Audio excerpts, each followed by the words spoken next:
And we're live. Yet another weekly meeting for the Merge Request Report Widgets working group. Thank you so much for coming, and I'll go right into the checklists.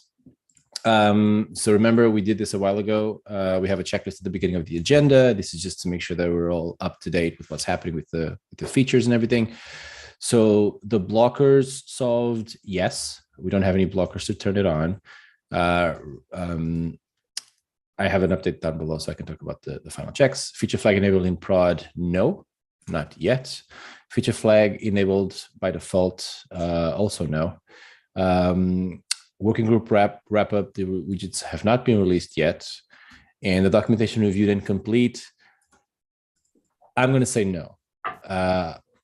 And I'll explain why a little bit below. Any questions there before we go on? Okay. So, well, sorry. I actually thought these were the announcements. So I have a couple of announcements.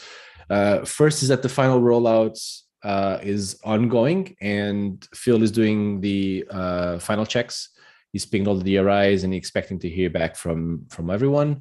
We are expecting to start turning on the feature flag in production for the specific projects by Monday. That's Monday, the 13th of June.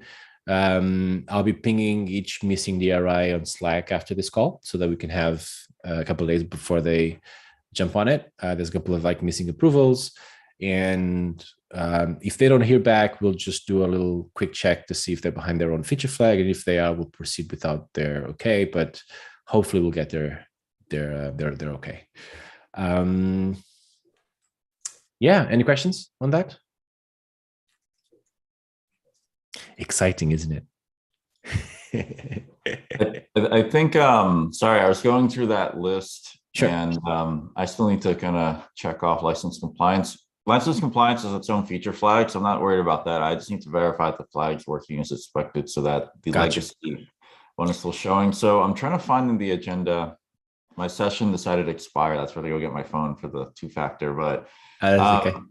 The demo project we have behind a flag is, yep, I believe, in production. Does anyone know if there's license compliance on there, or should I spin up a license compliance? Because I'm trying to see the license compliance widget in context of MR with other widgets. Because all right, so this is one, and this is the other one.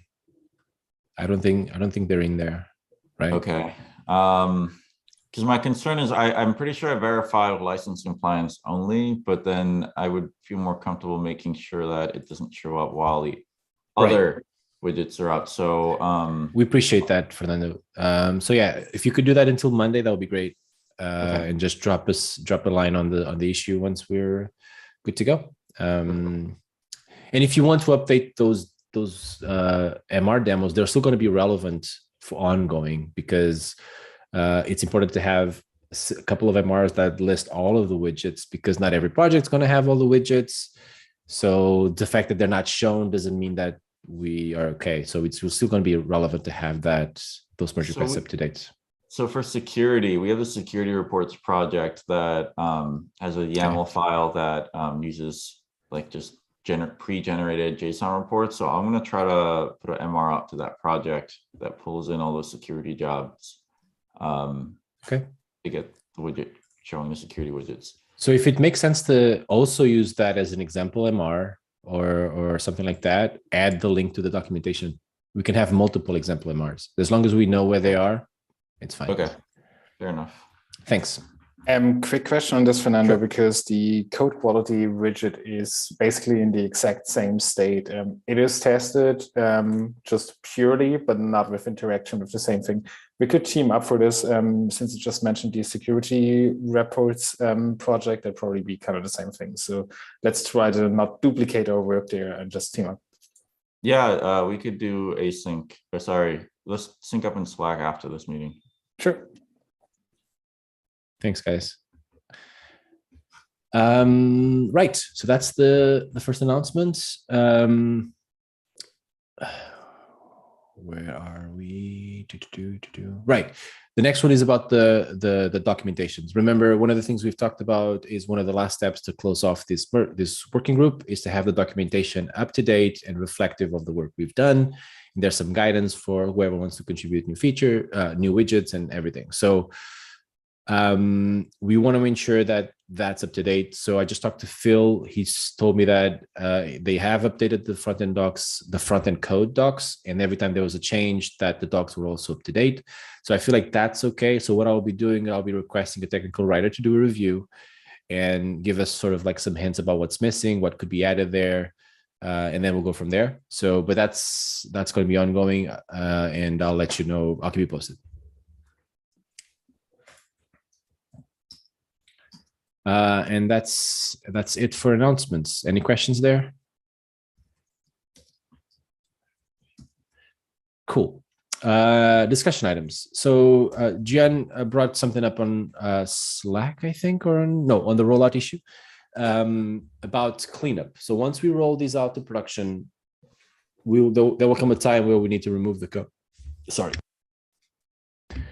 There will come a time where we need to remove the code from the previous widgets and everything. So we wanted to have a quick chat about how we were thinking about we should be doing this.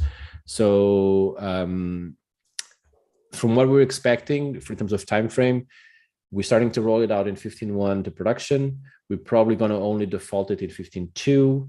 So we cannot remove it earlier than 15.2. So at the earliest, once the feature flag, the global feature flag is removed, all the old code needs to be removed.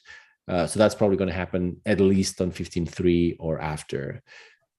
Does anybody have any thoughts how we should do this?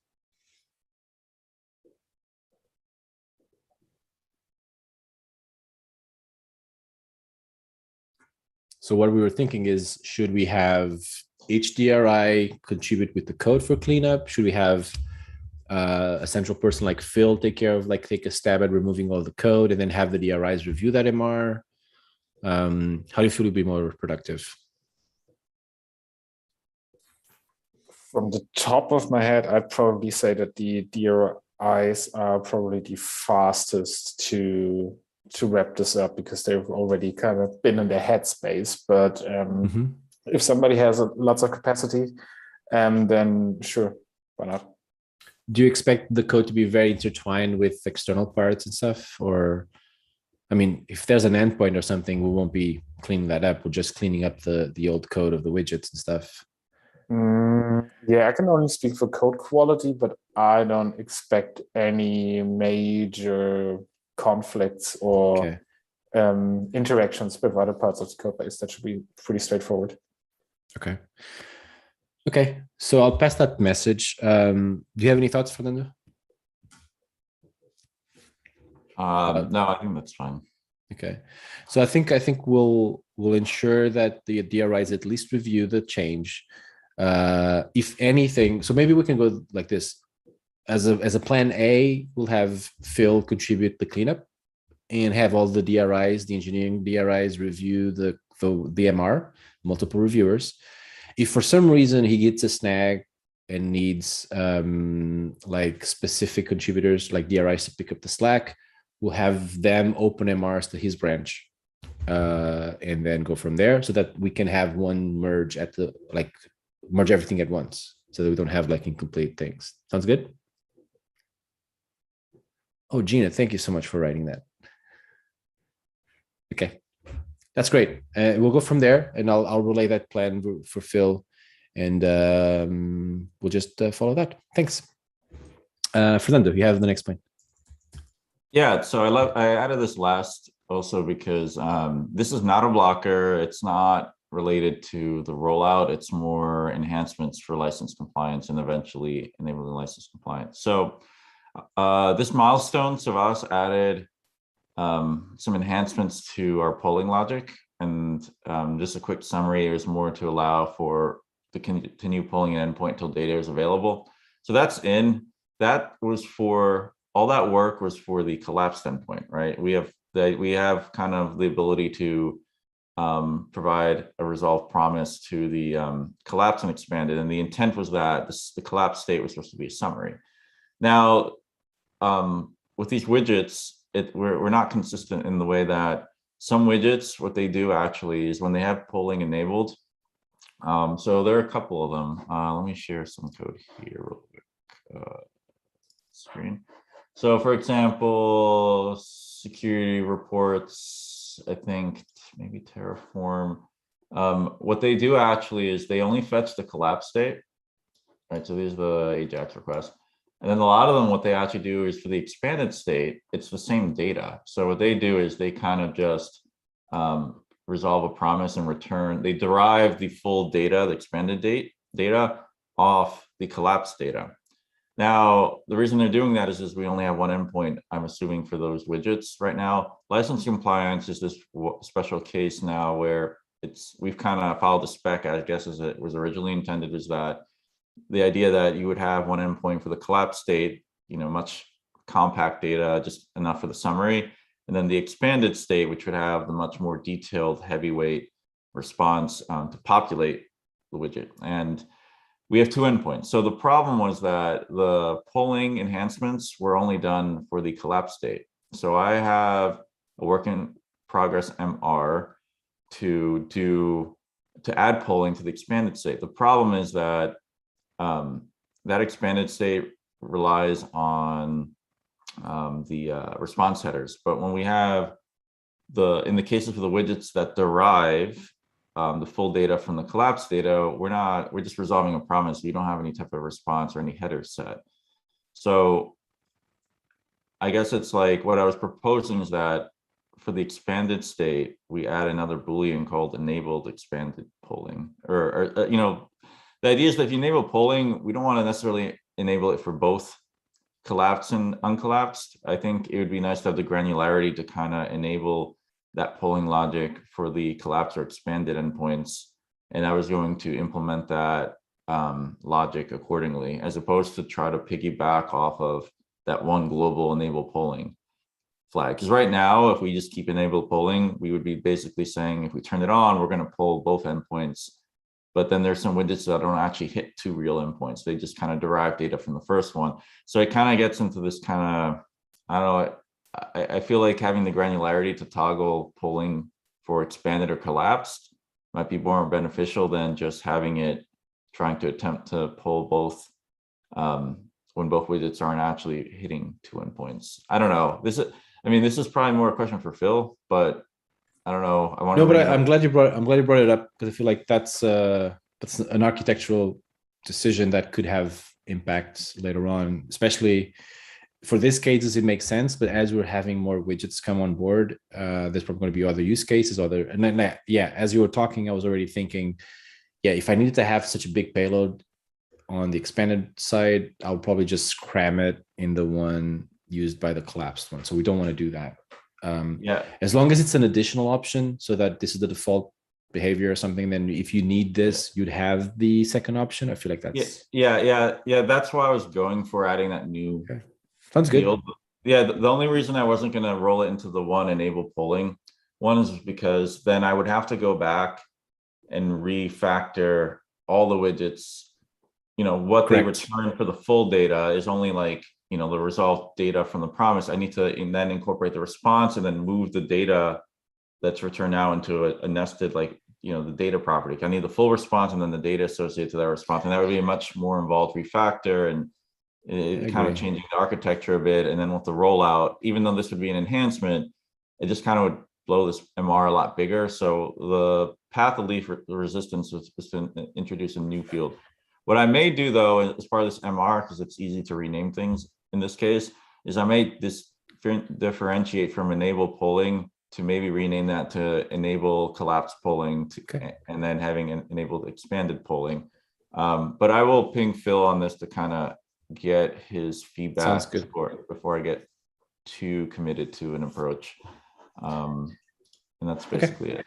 No, that sounds good to me from my perspective. I was thinking something. I think the bottom line is, for some widgets, this approach of sharing makes sense, but there is a size of which the payloads start to make a difference. Where it's too large of a payload, we want to have them split by having one for the collapse and one for the things. So yeah, makes sense. Go forward with that and put forward up for Phil to weigh in.